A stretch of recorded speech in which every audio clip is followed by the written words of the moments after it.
అపోస్తల కార్యములు 11వ అధ్యాయము.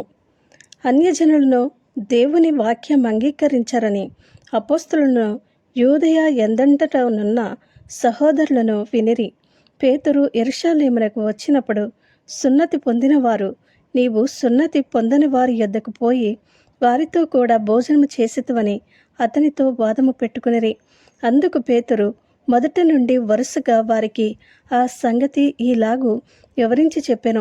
నేను యొప్పే పట్టణంలో ప్రార్థన చేయుచుండగా పరవశుడనైతిని. అప్పుడు ఒక దర్శనము నాకు కలిగెను.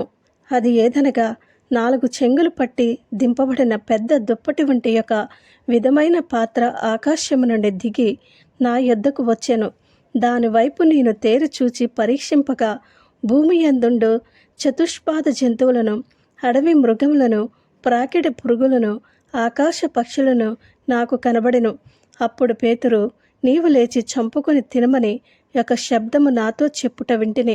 అందుకు నేను, వద్దు ప్రభువా, నిషిద్ధమైనది అపవిత్రమైనది ఏదియూ నా నోట ఎన్నడూను పడలేదని చెప్పగా రెండవ మారు ఆ శబ్దము ఆకాశము నుండి, దేవుడు పవిత్రము చేసినవి నీవు నిషిద్ధమైనవిగా ఎంచవద్దని ఉత్తరమిచ్చెను.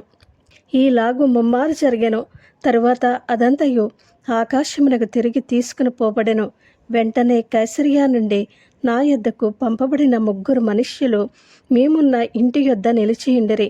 అప్పుడు ఆత్మ, నీవు భేదమేమియూ చేయక వారితో కూడా వెళ్ళమని నాకు సెలవిచ్చెను. ఈ 6 సహోదరులు నాతో కూడా వచ్చిరి. మేము కొర్నేలి ఇంట ప్రవేశించితిమి. అప్పుడతడు, నీవు యొప్పేకు మనుష్యులను పంపి పేతురు అను మారుపేరు గల సీమోనును పిలిపించుము. నీవును నీ ఇంటి వారందరూ ఏ మాట వలన రక్షణ పొందుదురో ఆ మాటలు అతడు నీతో చెప్పునని తన ఇంట నిలిచి తనతో చెప్పిన యొక్క దేవదూతను చూచిన సంగతి మాకు తెలిపెను. నేను మాటలాడనారంభించినప్పుడు పరిశుద్ధాత్మ మొదట మన మీదికి దిగిన ప్రకారము వారి మీదికి దిగెను. అప్పుడు యోహాను నీళ్లతో బాప్తిస్మిచ్చెను, కానీ మీరు పరిశుద్ధాత్మలో బాప్తిస్మము పొందుదరని ప్రభువు చెప్పిన మాట నేను జ్ఞాపకము చేసుకుంటేని. కాబట్టి ప్రభు అయిన యేసుక్రీస్తునందు విశ్వాసముంచిన మనకు అనుగ్రహించినట్టు దేవుడు వారికి కూడా సమాన వరము అనుగ్రహించి ఉండగా దేవుని అడ్డగించుటకు నేను ఏ పాటవాడనని చెప్పెను.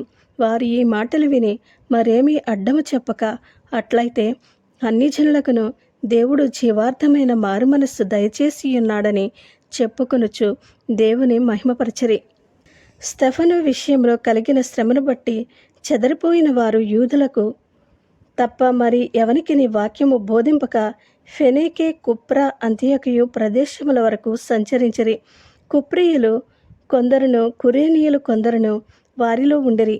వీరు అంతియొకయకు వచ్చి గ్రీసు దేశపు వారితో మాట్లాడుచు ప్రభు అయిన యేసును గూర్చిన సువార్త ప్రకటించిరి. ప్రభువు హస్తము వారికి తోడైయుండిన గనుక నమ్మిన వారనేకులు ప్రభువు తట్టు తిరిగిరి. వారిని గూర్చిన సమాచారము యెరూషలేములోనున్న సంఘపు వారు విని బర్నబాను అంతియొకయ వరకు పంపిరి. అతడు వచ్చి దేవుని కృపను చూచి సంతోషించి ప్రభువును స్థిర హృదయముతో హత్తుకుని వల్లని అందరినీ హెచ్చరించెను. అతడు పరిశుద్ధాత్మతోనూ విశ్వాసముతోనూ నిండుకునిన సత్పురుషుడు.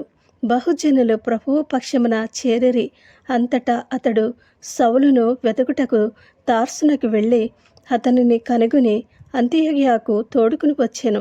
వారు కలిసి 1 సంవత్సరమంతయు సంఘములో ఉండి బహుజనులకు వాక్యమును బోధించిరి.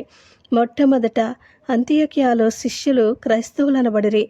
ఆ దినముల యందు ప్రవక్తలు యెరూషలేము నుండి అంతియొకయకు వచ్చిరి. వారిలో ఆగాబు అను ఒకడు నిలువబడి భూలోకమంతటా గొప్ప కరువు రాబోవచ్చున్నదని ఆత్మ ద్వారా సూచించెను. అది క్లౌదియా చక్రవర్తి కాలమందు సంభవించెను. అప్పుడు శిష్యులలో ప్రతివాడును తన తన శక్తి కొలది యోదియాలో కాపురమన్న సహోదరులకు సహాయము పంపుటకు నిశ్చయించుకొనెను. అలాగన చేసి బర్నబా, సౌలు అను వారి చేత పెద్దల యొద్దకు దానిని పంపిరి. ఆమేన్.